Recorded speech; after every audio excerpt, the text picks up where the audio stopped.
And I was not having much luck. It's close. I like that one. Yeah. Got one here. Yeah.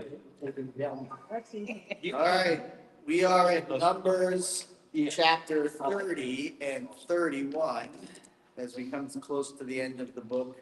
Before we get into this, I wanted to go back last week. We didn't really get to chapter 29, and I wanted to come back to some things that were brought up.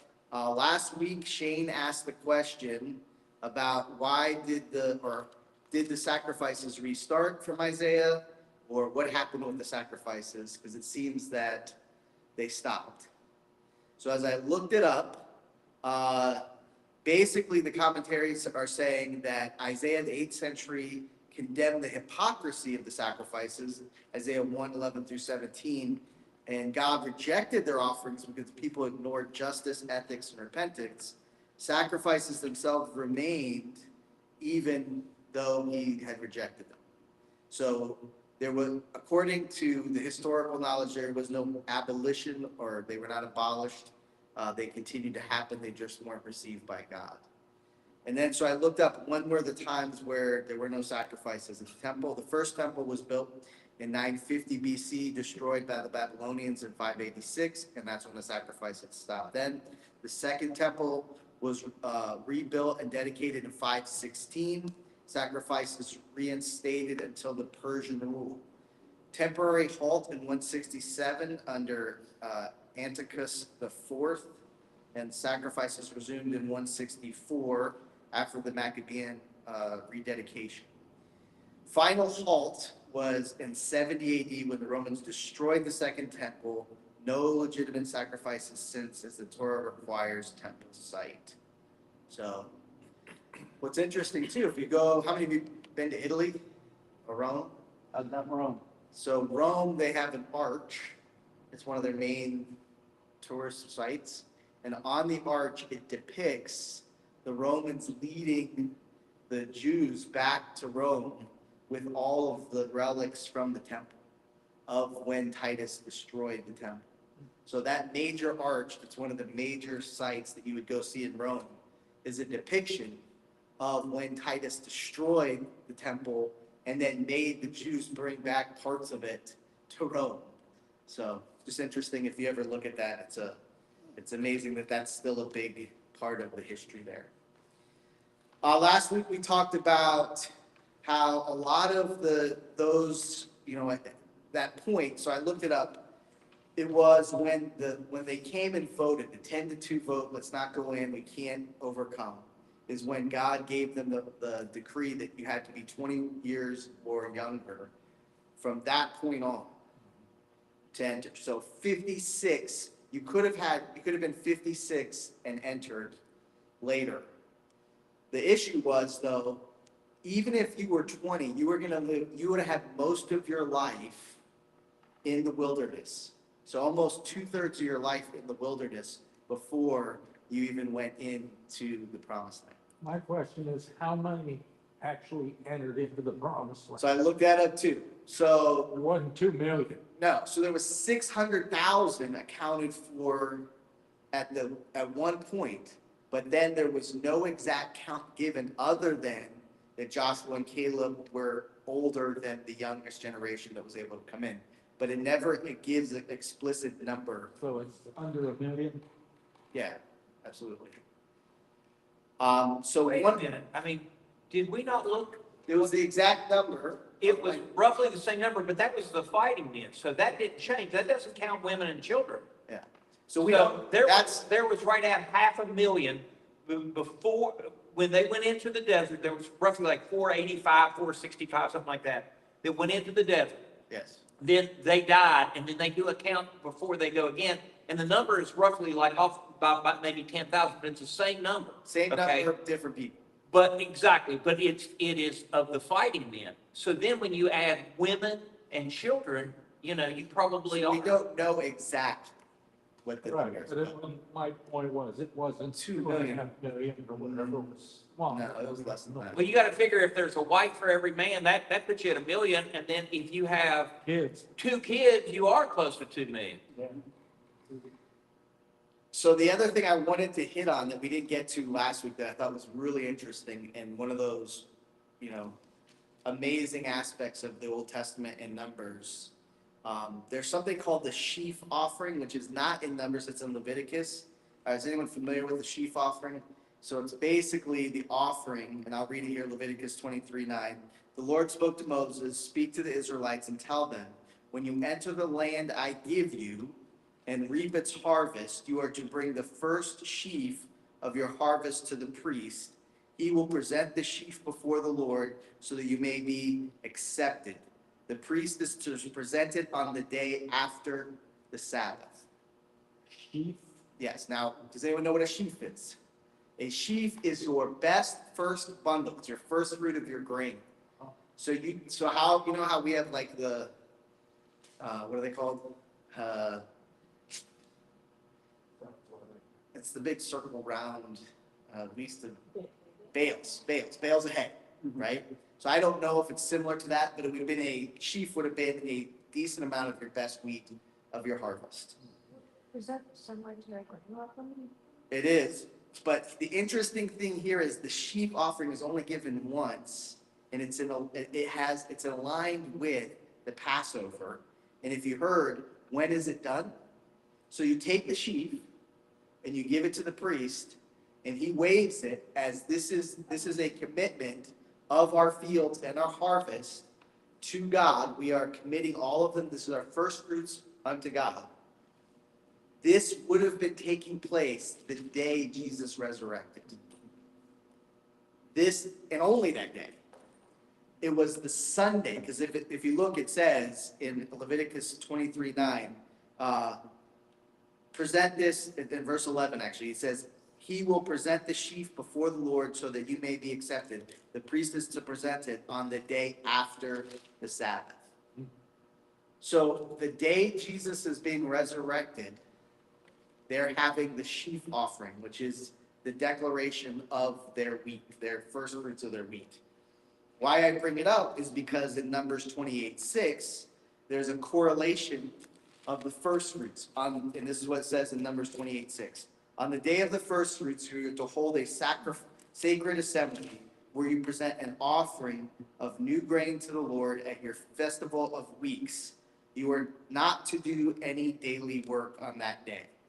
So here's the connection. The Leviticus establishes that the Sunday after Pentecost is this offering of the sheaf offering. 50 days after the sheaf offering is the first fruits offering. If you're familiar with Scripture, what happens on the 50th day after Jesus' resurrection? Pentecost. Pentecost is a Jewish term for a Jewish holiday of this Feast of Weeks. The church started, this is something we talk about, the Holy Spirit came on Pentecost.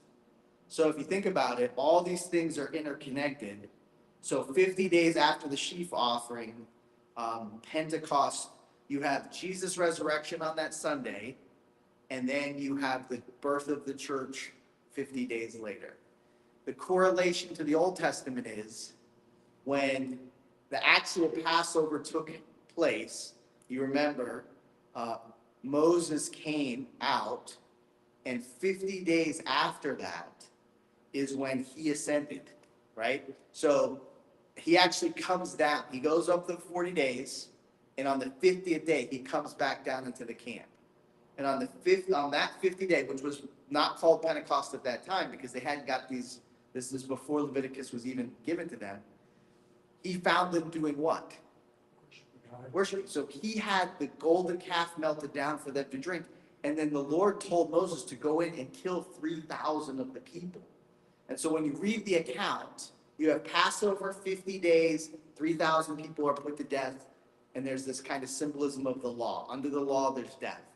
Then you fast forward to Jesus' resurrection, 50 days after Passover, 50 days after resurrection, and the church's birth, and it says 3,000 are added to the church that day. So the church births life, and this is God's plan. And it's this unbelievable pattern between the two. But the thing I wanted to look at that I think is also interesting is this idea of wheat. Because here, you see that the thing that symbolizes Christ's resurrection is this bundle of wheat that is your best wheat, your first fruit of the wheat that you're giving as a commitment offering to God.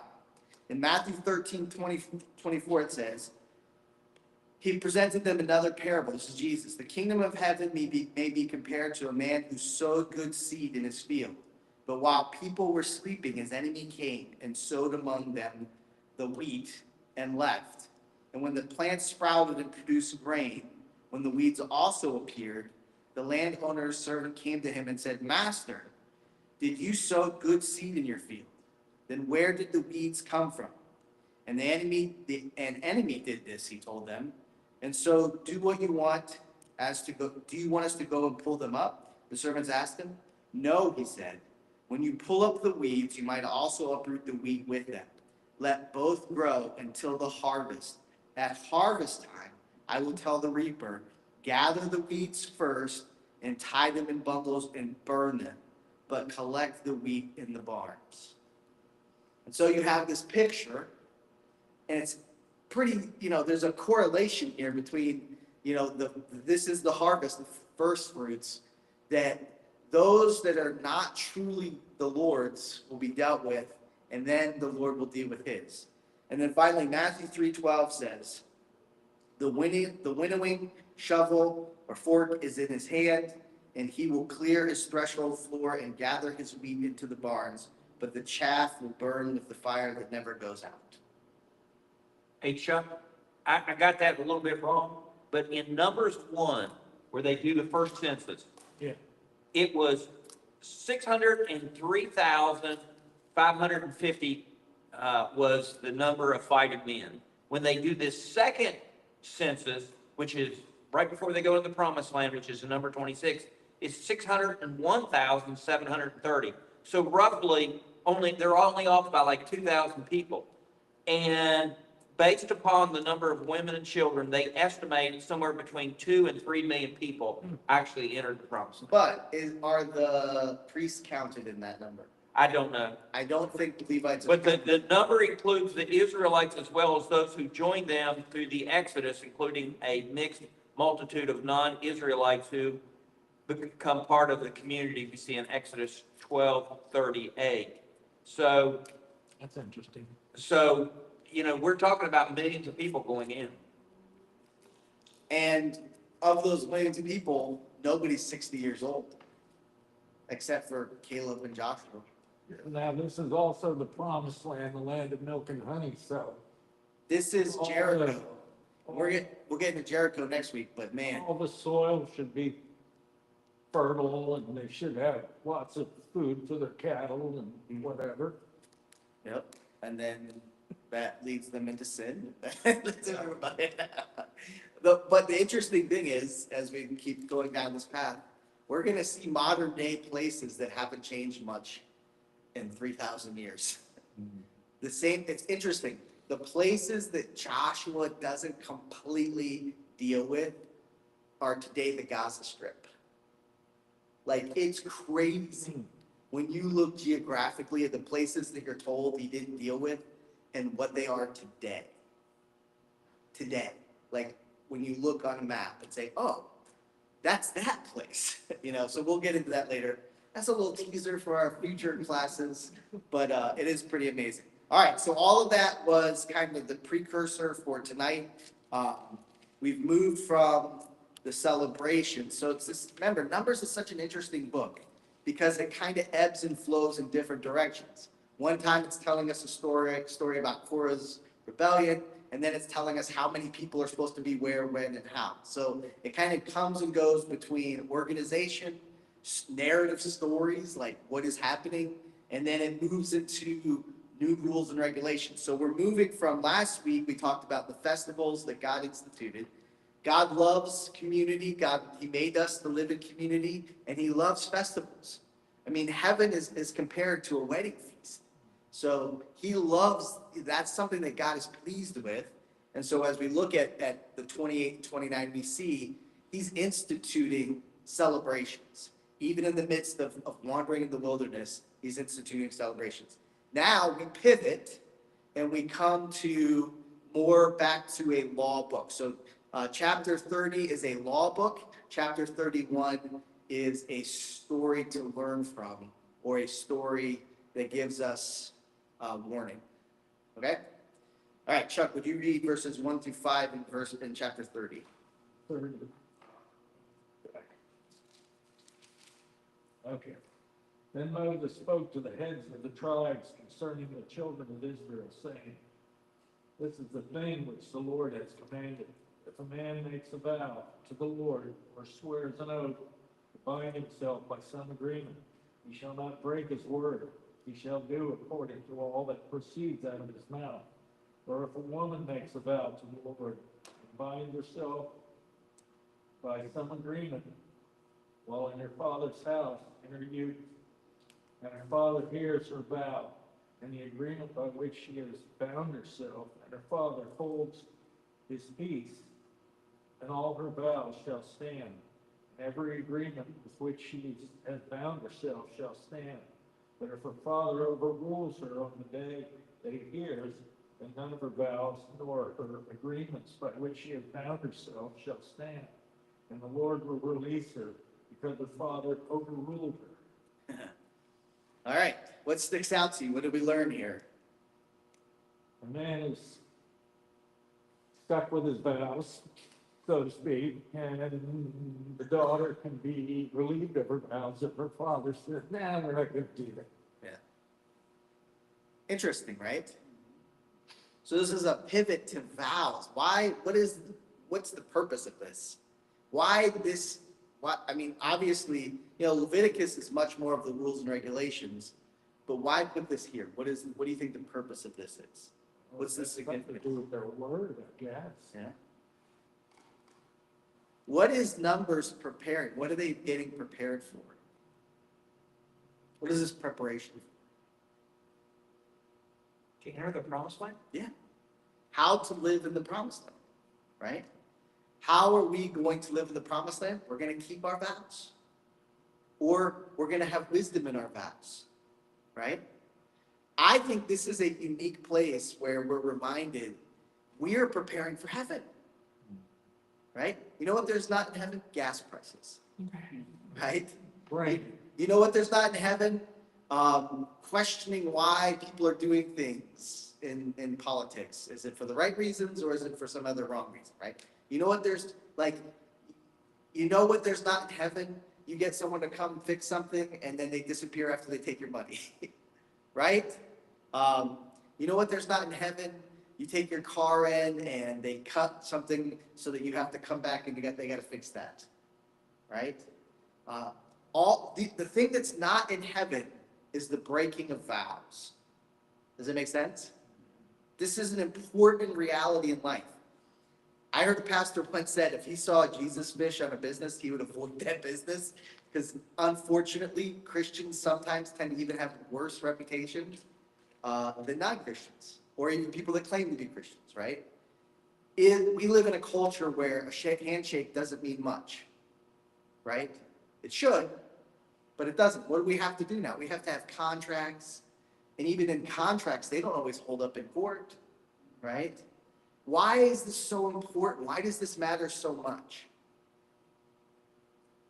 Why are vows so important? Or commitments kept so important? It's not a trick question. Any thoughts? Well, I mean, it has to do with being faithful to your word and being trustworthy. If you look at the Ten Commandments about lying, about, all these things, it all comes back to honesty and being truthful and living up to what you say. Yeah. You look around, you definitely, for those who've been out of the country, you go to another country where they don't have traffic lights, so they don't have infrastructure, they don't have systems. You can tell pretty quick, especially if they don't have electricity, you tell pretty quick. Or they don't have running water, or they don't have hot water, or the electricity comes and goes, or the police isn't present anywhere, or the police is really present, right? Those systems impact everything else.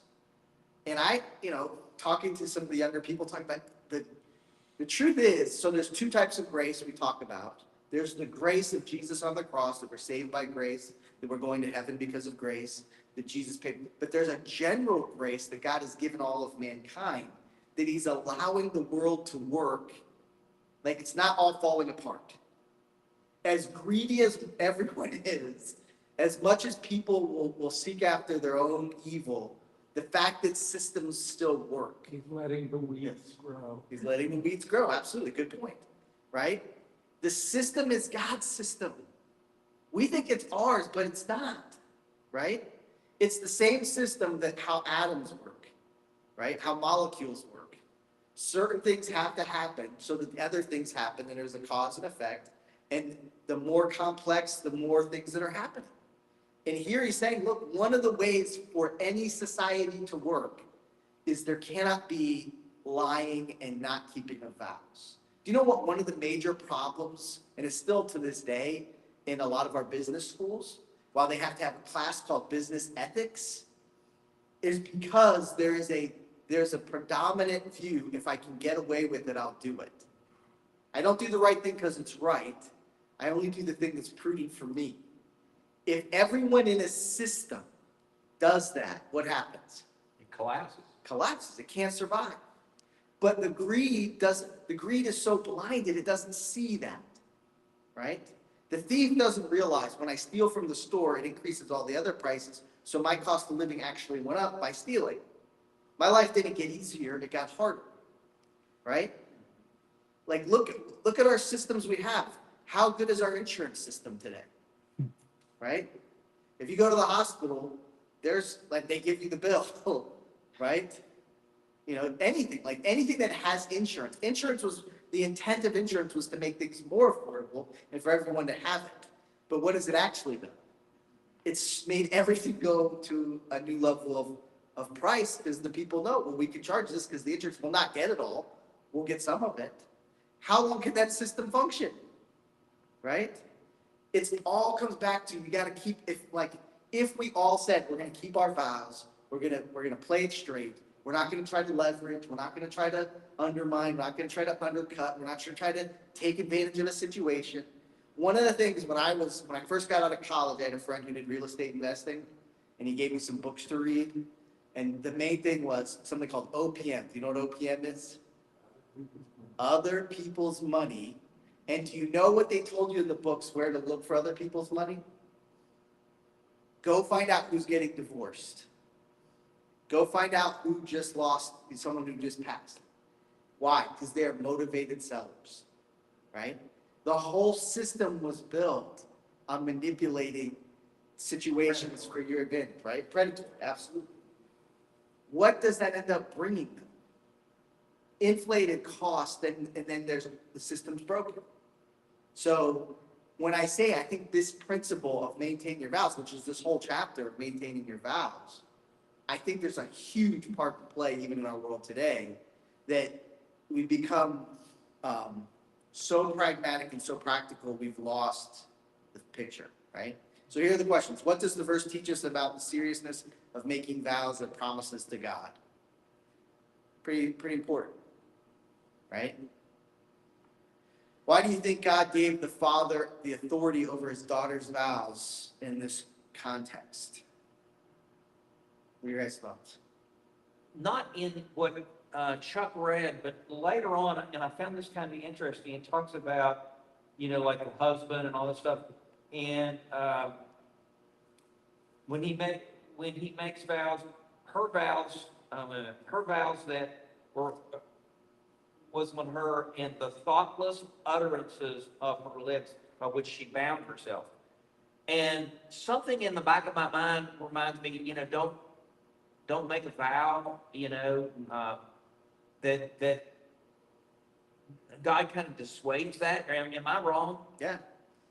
I think there's a pastor I listen to a lot of his sermons. One of the jokes he always says is he's glad that God didn't answer all of his prayer requests about marriage as a young person.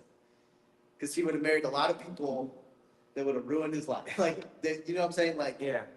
The reality here is when we're young, sometimes we're foolish. It's good to have that kind of, if there's someone, and here what is it saying? Like the next question, what does the father's silence or spoken prohibition reveal about the responsibility and protection in the family?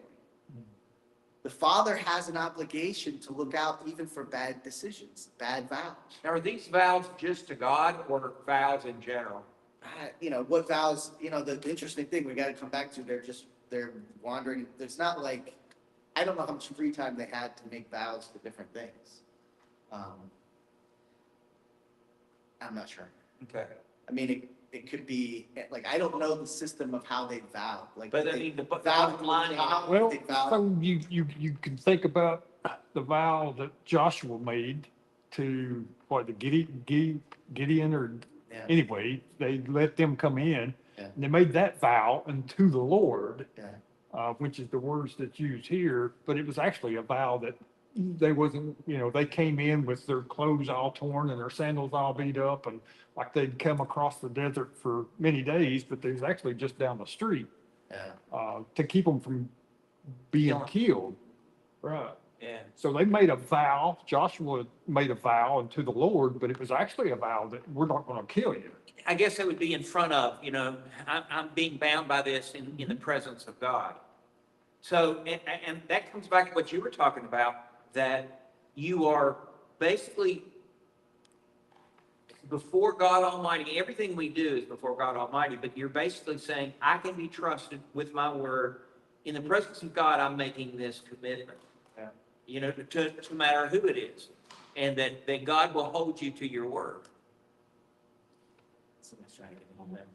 I think, the interesting thing is,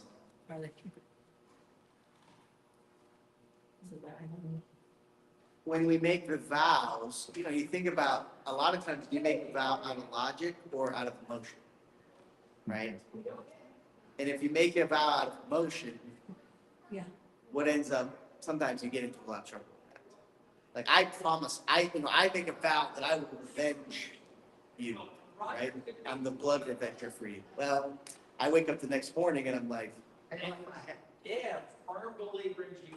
That's great. hey, good to have you with This us. is Roger. This is our pastor, Hey, Mike. Roger, welcome, brother. Mike, Yep, nice to see you. I know a lot of Mikes. Yeah, well, hopefully they're good. Well, half of them are not. Well, we got one of the good. This is right here, Bible study tonight. It's in Numbers chapter 30. It's in my head. Okay, these are the questions we're gonna go over. All right. Questions, Mom? All right, so, we see the role and responsibility of the father to the family, right? He's got to make wise and discerning decisions. And as a young person, think about, a young person may be bent to make vows they should make. I think what this makes me remember and connect is when Jesus says, let your yes be yes and your no be no. Don't overextend yourself. Don't try to make these big overarching, commitments. That let it just be yes. And maybe that was a problem in there. And maybe our response to it today, the reason we don't keep our vows, is a response to people making too big of vows, right? I know even as a parent, they'll say one of the worst things you can do is promise your kids a ton of stuff and then don't follow through with it. Don't make a vow that we're gonna do something. Well, you see a lot of times, or if somebody goes overboard with something, the more they go overboard with it, the more I think they're lying to you anyway. Yeah, You know what I'm saying? absolutely. All right, let's continue on. Tommy, if you read verse 6 through 8, and we're in Numbers 30. And she had it all husband, when she vowed, uttered aught out of her lips, wherewith she bound her soul. And her husband heard it, and held his peace at her in the day that he heard it. Then her vow shall stand, and her bond wherewith she bound her soul shall stand. But if her husband disallowed her on the day that he heard it, then he shall make her vow which she vowed, and that which she uttered with her lips, wherewith she bound her soul, of none effect, and the Lord shall forgive her. What number did you say to go to? To 8. Whatever's it. All right, how does this build on the previous section regarding the change in a woman's status from father's house to marriage? Still has a man over her as the head. What role does timing play in the husband's ability to nullify a vow? heard it. What's that? When he heard it, yes, that heard when she made it. So what does that tell you? He needs discernment, Yes. right? We've talked about this before too. You don't have forever to think this through, you know? You have a split second. And does this not go back to Adam and Eve, where Adam stood silent Yeah. and the repercussions, echoed through times here again? He's supposed to be the head of the house here, and if he, like Adam, does nothing, then there's gonna be ramifications. Absolutely. I mean, he sat back and there's no real indication that he was being responsible at all, right? She ruined everything on the third day. That's right. Well, the third chapter. Why might God include provision for rash promises here? Why do you think God provided provision?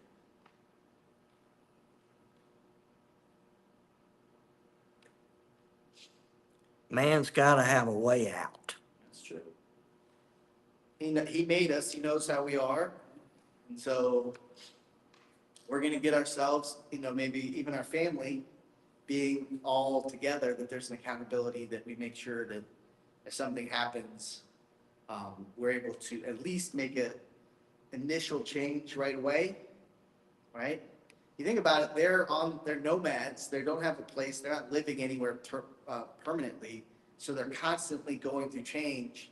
Think about in your own family life how that would be difficult. There's all this stuff happening. And then, how do your kids grow up in that? Imagine raising your kids while you're wandering in the wilderness, trying to figure out, like, where are we going? Well, we think we're going to the promised land. We were supposed to go, but we voted 10-2 not to go. So now we're just kind of waiting for the older people to die off so we can go in. It's a very difficult situation to figure out how all these things worked out. Every family goes through that same wilderness. In one way or another. I think every person, we're going to go through something similar to that. All right, let's continue on. Chuck, would you read 9-15? Also, any vow of a widow or a divorced woman by which she has bound herself shall stand against her. If she is bound in her husband's house, or bound herself by an agreement with an oath, and her husband heard it, made no response to her, and did not overrule her, then all her vows shall stand, and every agreement by which she bound herself shall stand. What am I going through, 15? Yeah. But if her husband truly made them void on the day he heard them, then whatever proceeded from her lips concerning her vows or concerning the agreement binding her, it shall not stand. Her husband has made them void, and the Lord will release her. Every vow and every binding oath to afflict her soul, her husband may confirm it, or her husband may make it void. Now, if her husband makes no response whatsoever to her from day to day, and he confirms all her vows or all the agreements that bind her, he confirms them because he made no response to her on the day that he heard them. But if he does make them void after he has heard them, then he shall bear her guilt. All right. So what are your thoughts there? Pretty interesting. What was that? So basically, the idea here is if you make a vow, or someone you are responsible for makes a vow, you need to deal with it fairly quickly. What is a widow or a divorced woman? And then it goes right to husband. Well, it was while it was made, when she made it, Oh, okay. He was still alive at the time. yeah, or they were still married. So why do you think widows and divorced women are treated differently from unmarried daughters or wives in this law? Wasn't that based on Jewish law? Yeah, this is the establishment of the law. This is the Levitical law edition, right? Would she not be basically the head of her own household at that point? Because she's not under someone else's roof. She's not under her father, and she's not under a husband. Yeah. So she stands as the head of that house. What must have been happening? So think about it. What was the last chapter about? festivals, you know. So we pivot from, here are the festivals you're to keep throughout the years, throughout the months, throughout the weeks.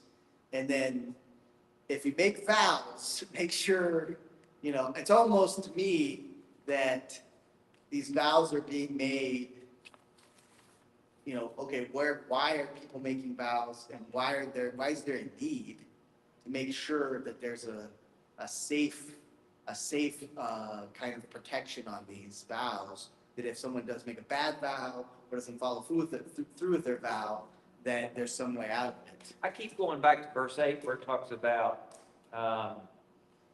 and the thoughtless utterances of her lip by which she bound herself.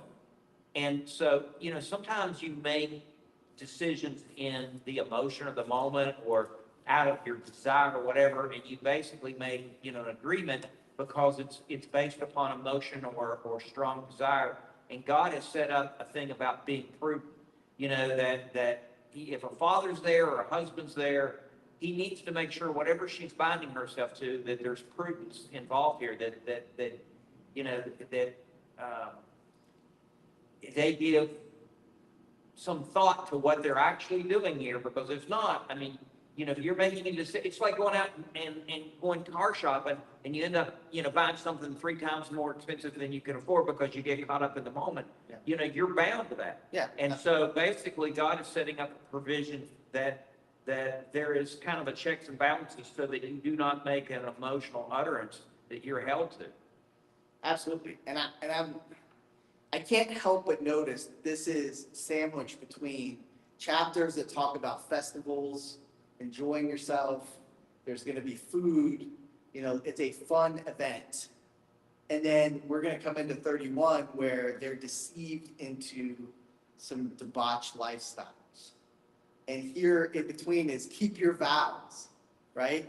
It's like the wedding reception, right? It's like almost setting them up. Guys, I know you had a lot of fun, but you still need boundaries within that. There's got to be some boundaries. Don't let yourself completely go. Like there's this tension between, yes, I want you to celebrate that I'm your God and I'm with you, the first fruits. All these things are celebrations. They're feasts. They're called feasts, right? This is a time of celebration. They're building the Passover celebration. It's a fun, like if you go to a Passover Seder, it is a fun activity for everybody. The kids like it. It's a tradition. It's fun. It's like our Thanksgiving or our Christmas. But he's saying, look, keep your vows, right? Because he's coming right off of that and saying, you're going to be tempted to make some bad choices. You're going to fall into some bad traps. Like, you know, it's all, you know, all the statistics of kids born 9 months after a Super Bowl win of a team, or you know, like all these interesting correlations. People make decisions and life choices that have impact when they're not totally thinking about the consequences of their decisions, right? And so one of the main decisions that we need to be mindful of is vow. Like I have a vow to my spouse, I have a vow, whatever that vow is. Obviously it's different for different things. This is where I think I would love to go back and say, what are these vows for? You know, because when we think of vows, what do we think? Wedding. Wedding. Outside of that, where do you make vows? Property. Yeah, Court. right? So is this dealing with land ownership? Is this dealing with animal, like farming? Is this dealing with your crops? It'll be interesting. I'll look back and see what are the main issues that because there's obviously, it wouldn't be here if there wasn't an issue, right? Because it's in the middle of a strange place in the book of Numbers. What are they making vows for? Yeah, that's a good point. All right, to finish out 30, there, it says, these are the statutes which the Lord commanded Moses between a man and his wife, and between a father and his daughter, and her youth in her father's house. So that's how that chapter concludes. So vows between married people and vows between fathers and daughters. It's interesting, there's no fathers and sons, which is an interesting thing. I'm a father of a daughter. I can see why they would have these rules and regulations. But, Spare the rod. yeah, absolutely.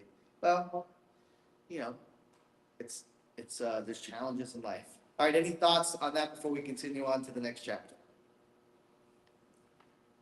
All right, so now, remember, we've gone from the holidays and we've pivoted to these vows, and now we're going to chapter 31, pivoting again. And we got to keep, there has to be some overarching reason that all these things are aligning together. So do I have a volunteer to read verses 1 through 6?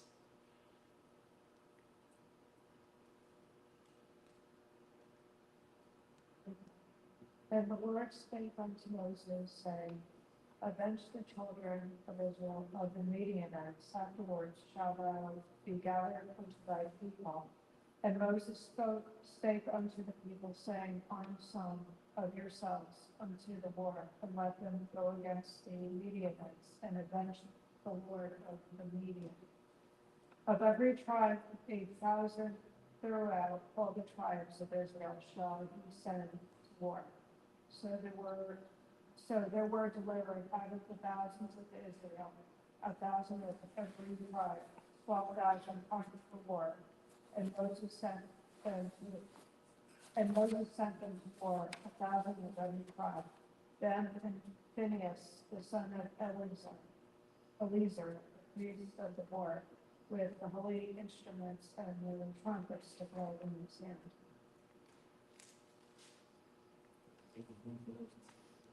You All right. said that's right. Yes, 6, right? So what do we pivot to here?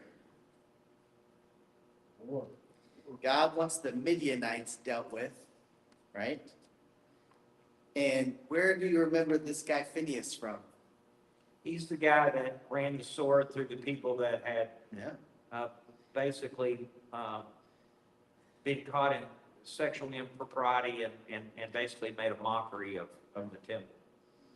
So what I can gather, Phineas is a priest. Like he's in the line of the Levites. He's a priest. And he's also a warrior. He's Rambo. Yeah, the son of Eleazar, the priest. Eleazar, yeah. So it's an interesting scenario. Now, he takes armies, he has them collect armies. All 12 tribes have to have how many? 1,000 from each. So you have an army of 12,000 to go fight the Midianites, right? The question is, what does God's command for vengeance on the Midianites reveal about unfinished business from earlier events in Israel's history? Right? God fulfills, when he says he's going to deal with something, he deals with it. May not in our timing. Sometimes we say, well, why are we doing that now? Or I wish we would have done that sooner. How many of you have had things in your life where God showed up, not exactly at the time you thought he was, but he has his timing, and his timing is perfect. It's better than our timing. So he was able to come, but he's saying, look, I'm going to deal with the Midianites in my time. All right, 7 to 12.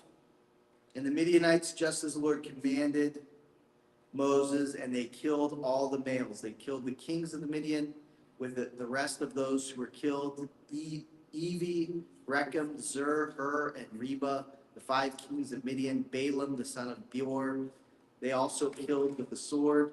And the children of Israel took the women of Midian captive with their little ones, and took a spoil of all the cattle, all the flocks, all their goods, and also and they also burned with fire all the cities where they dwelt, and all their forts, and they took all the spoil and all the booty of man and beast.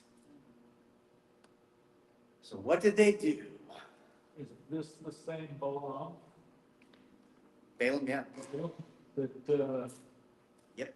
talked to God Yep. and then kind of went after the cash? Yes. This is the Balaam that So they killed him. Balak said, please have God curse them, and he said, I can't. Right? So he was killed here then.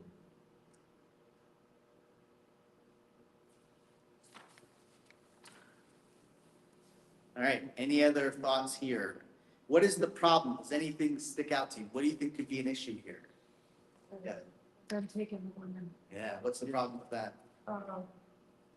The women are tainted from their Yeah. husbands and families because they're already into that belief system. And then that's actually passed down to the children. So I think it's interesting when you study, genealogies and history, that the reason we have the faith systems we have today, a lot is because people married into those and then they all began to train their children in this faith system so that then it goes from one family to two families and then multiplies very quickly. And then you go from a couple generations where there's a couple hundred to 100 generations later, and now there's almost 1 billion, right? So and throughout all the Old Testament, God's like, you gotta wipe them all out. Why? Because if you leave a few of that culture, you're gonna lose the promise that was given through Abraham, to Isaac, to Jacob, to Joseph, to Moses, the promise that is to be passed down. It'll be warped, it'll be distorted, and it'll be lost, right? And so here we're gonna find out what the response is of Moses to him doing this, right? Then they brought the captives, the booty and the spoil to Moses and Eleazar the priests and the congregation of children of Israel to the camp of the plains of Moab by the Jordan across the Jericho. And Moses and Eleazar the priests and all the leaders of the congregation went to meet them outside the camp. But Moses was angry with the officers of the army, with the captains over thousands and captains over hundreds who had come from the battle. And Moses said to them, have you kept all the women alive? Look, these women caused the children of Israel through the counsel of Balaam to trespass against the Lord in the incident of Peor, and there was a plague among the congregation of the Lord. Now therefore kill every male among the little ones, and kill every woman who has known a man intimately, but keep alive for yourself all the young girls who have not known a man intimately. And as for you, remain outside the camp 7 days. Whoever has killed any person, whoever has touched any slain, purify yourself and your captives on the 3rd day. And on the 7th day, purify every garment and everything made of leather, everything woven of goat's hair, and everything made of wood. So what happened? Moses was mad. Why was Moses mad? They kept on the women. Let's go back. Remember, Balaam could not get God to curse the Hebrews. He couldn't get cursed. He couldn't get God. God's promises were true and faithful, would not change. What he could do is get the Israelites to break their vows with their wives and have illicit relations with the Midianite women, right? The same women now they have spared and brought back to the camp. These are the women that the plague had come before. And remember, the only reason the plague was cut short is because Phineas did what he did in the tabernacle, right? All of these things are interconnected. Disease was rampant, especially STDs. Yeah. It's kind of interesting to see that what happens to Balaam. He got his. I mean, he had, as you pointed out, there's two sides to a relationship, and when Balaam could not get God to be unfaithful, he found a way to make Israel unfaithful to God, still breaking the relationship or damaging relationships. And he did it for gain. Now, as the direct result of that, he's killed by the sword here. In verse 8. How does Moses connect the sparing of women to the earlier incident in Peor and at Balaam's role? How does he connect them? Failure to follow orders is failure to follow orders, period. Yeah. Well, and they felt the wrath of God, right? I mean, this was God showing them that there is a standard and he's going to hold it. And, they wanted to have both things, be able to do whatever I want and also be right with God. And that wasn't going to happen here. And we're seeing the consequence of that. And we're seeing, okay, we can read about this and we can judge these people and we can say, but what about us? What's the application for me in this? What's the application for us? How can we apply this situation to our life? Follow his commandments without deviation. I would say we need to be careful that we don't underestimate our ability to sin, Yes, right?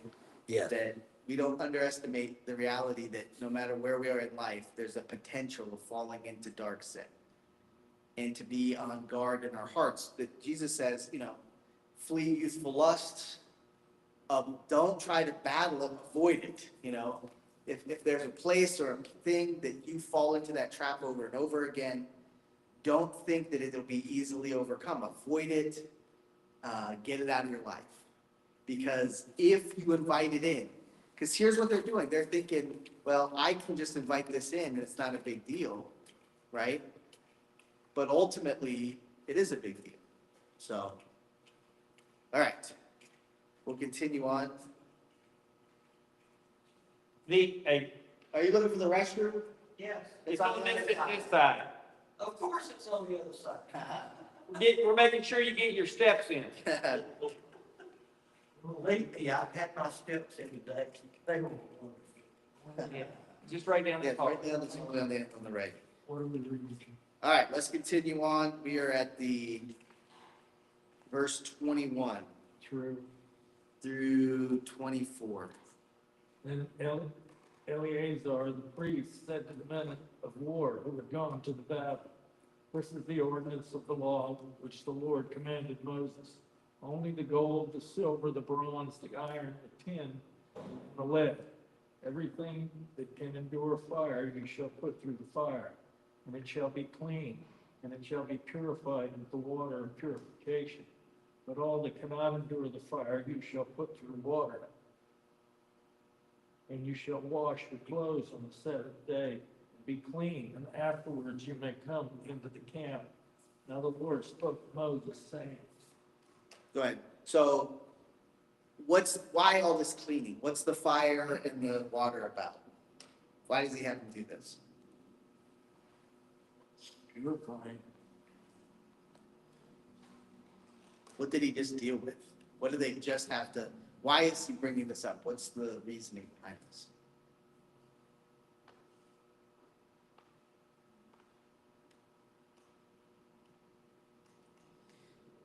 So they just won a battle decisively. We're going to find out how many casualties did they have that you know of? None. None. So if they don't have any casualties, what kind of battle is that? it's a slaughter. It's a miraculous. That's like a God win. You can't, I think you can take credit if you lost a few, but if you didn't lose anybody, Yeah. that's definitely got to be credited to God. But in a God win, what did they do? They took sinful spoil from the God win, right? And then the judgment came upon them. And the judgment was, if you want to be remade into the community, if you want to come back into the community, you're going to have to be out for 7 days. And this is what you're going to have to do symbolically. And maybe there's some kind of, like there's some kind of disease also that you may now have that can only be dealt with this way. It needs to be completely purified from whether it's a physical actual disease or it's just a spiritual symbol of how to deal with this sin. It's a picture of the purification that's needed, right? What are we told? We're told, confess your sins, right? And that Jesus is faithful and just to forgive you your sins and to cleanse you from all unrighteousness. Well, he cleansed through the cross. He cleansed through the fire of his purity. Like, this is a symbolic picture of what is needed to be done when you fall back into sin. He's allowing them back into the camp, but he's not making it easy or just come right back in. All right, let's continue on.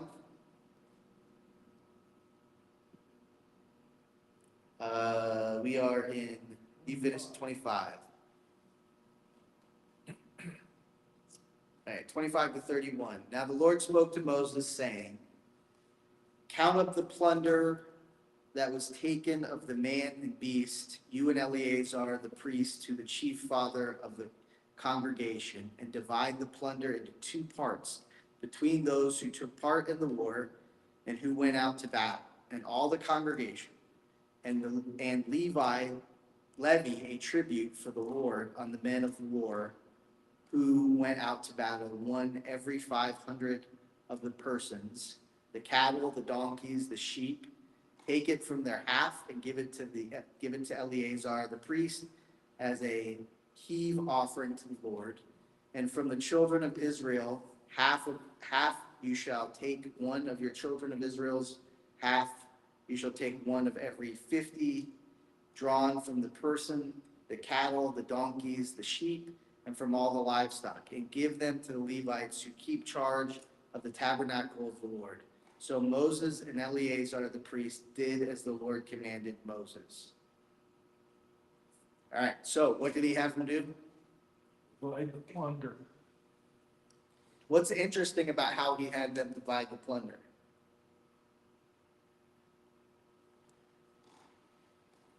What's the difference between the warriors, the people that were in the war and in the congregation that was back at safety? Yeah, so there was a difference, there was a dividing of really three divisions, right? There were those who battled, those who didn't go to battle, and Eleazar's family, right? The high priest or the priest's family. So what does that teach us? What does that tell us? The victory belonged to who? Everybody. Like God's saying this victory is beneficial to everybody, not just the warriors, not just the priests, but even the people that were back at the camps, right? So it's pretty interesting, right? All right. Tommy, can you read 32 through 47? 32 to 47? Yeah. Okay. And the booty, being the rest of the prey which the men of war had caught, was 600,000 and 70,000 and 5,000 sheep, 312,000 beeves, 1,000 asses, and 2,000 persons in all, of women that had not known a man by lying with them. And the half, which was the portion of them that went out to war, was in number of 300,000 and 70 and 30,000 and 500 sheep. And the Lord's tribute of the sheep was 615. And the beeves were 36,000, of which the Lord's tribute was 12. And the asses were 30,500, of which the Lord's tribute was 61. And the persons were 16,000, of which the Lord's tribute was 32 persons.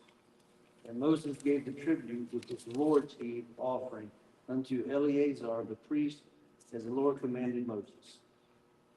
All right, so what sticks out to you in this? A lot of cattle.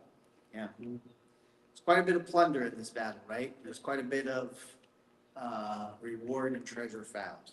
All right, I'm going to finish out the chapter. Then the officers who were over the thousands and the armies, the captains of the thousands, the captains of the hundreds came near to Moses, and they said to Moses, your servants have taken the count of the men of war and who are under their command, and not one man of us is missing. You can highlight that, right?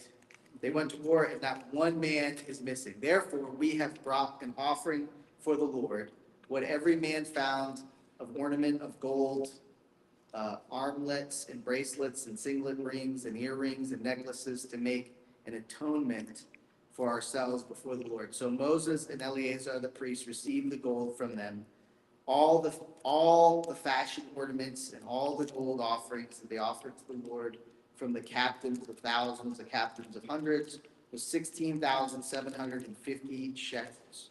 The men of war had taken spoil, every man for himself, and Moses and Eleazar the priest received the gold from the captains of thousands and of hundreds and brought it into the tabernacle of meeting as a memorial for the children of Israel before the Lord. So how does this chapter end? What's the value of a shekel? Today or Back then, whenever, yeah. I mean, obviously this was an extremely large amount. I'm not sure exactly what the shekel's value is. A shekel is 11 grams, so or 2/5 of an ounce. You Okay, could just kind of do the math. yeah. At $35 an ounce, that would be a bunch.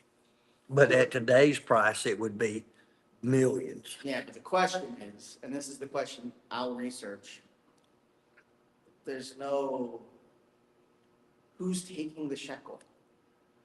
Who's maintaining the, you know, do the Midianites accept shekels? Right? Who accepts shekels and who doesn't accept shekels? You know, I know when I go, you know, on mission trips, you have Hai, you have Kwanzaa, you have pesos, you have and a lot of different names for money. And we at least have computers so we can have a system of exchange. I don't know how in the world they could have organization enough to say, this shekel is worth this if you go here. And it's, you know, there must have been something because they had shekels. I have no idea how it worked. It had to be a weight in gold or silver. But even that is something that had, like, how do you communicate that out to different places where they would all agree that that's what it is? It's all by word of mouth. So I come back to what I said in the beginning, systems that God establishes that we can only explain that God is. The fact that money works is a miracle. Yes. Think about it. Like, you have money and you could go spend it on the other side of the world. Think about all the processes and all the systems and all the structures that have to hold up for that to be possible. The dollar bill is made out of rags. Yeah, well, it's perceived value. Yes. But even perceived value is an amazing thing to think about, right? All right, so here's what I want to encourage you with. I enjoy doing the cross references for these two chapters. There's a cross reference between Numbers 20 and Matthew 5 and James 5. There's a cross reference between Numbers 31 and 2 Peter, Jude, and Revelation. There's a cross reference between Numbers 31, Romans 12, Numbers 31, and John 18 and Hebrews 9. I think the overarching questions of this chapter that we can take away with us and apply to our lives, are we keeping our vows? Right? Whatever promises we've made, are we keeping them? Does someone think, wow, I can trust that person? Are we trustworthy? You know, can someone say, I know if they say they're going to do it, they're going to do it. Or I know that they're going to, right? That's the goal. As a believer, we want to represent Christ and being trustworthy, right? So that would be the first thing I think we learned from chapter 30. And then chapter 31 comes back to, let us be wary of sin. Don't play with sin. Don't get close to it. Don't think that somehow you can. There are many people that are lost in addiction. They're lost in trouble. They're lost in pain and agony because they thought they could handle it. They thought they could deal with it. We need to recognize without the grace of God and the Holy Spirit's power, we can't deal with anything. It's only by Him that we have power in our lives. So the group questions as we close out, where in your life do you need to be more careful and intentional about the promises you make to God or others? How can you better honor your word, big or small, as an expression of worship and integrity this week? And then in situations calling for justice or dealing with past sin, how will you trust God's timing, authority, willing to obey what He clearly commands you today? So that's the other principle, trusting God with our past, right? This story tells us what happened to Balaam. He got the sword. So even though Balaam was used to deceive and bring deception and distortion and corruption within the body, God eventually does deal with him completely. He doesn't get away with it. So one of the things I think about, we'll close with this and I'll pray. One of the amazing things about Christianity and our faith is Hitler doesn't get away with it, right? Mussolini doesn't get away with it. Saddam doesn't get away, like whoever you want to put. The rapist doesn't get away with it. The criminal doesn't get away with it because there's judgment after life. God will bring everything under judgment. And so we can trust that whether in this life or the life to come, God will make everything right. And justice will be served. If there's no God and this is random chance and we exist for no real reason, there's no such thing as justice because, there's like 20,000 unsolved murders in the United States. Like there's all these things that haven't been resolved and they can only be resolved in the afterlife. There's so many things that won't be fully resolved until the judgment seat. But that's a beautiful thing to realize that God will waste nothing in your life. Any pain you've had, He will bring justice But we need to be careful that we are not causing that in someone else's life or sinning against them. So before we close up, any final thoughts? What stuck out to you the most? Wasn't it interesting that this went from chapters 28 and 29, celebrations and festivals, to chapter 30, keeping your vows, to chapter 31, a unbelievable win, a killing of Balaam, and sin entering in and a punishment for not dealing with it the way God told them to deal with it. That is like in one, if you said Numbers has all that in one little section, it's a pretty amazing thing how much information was there.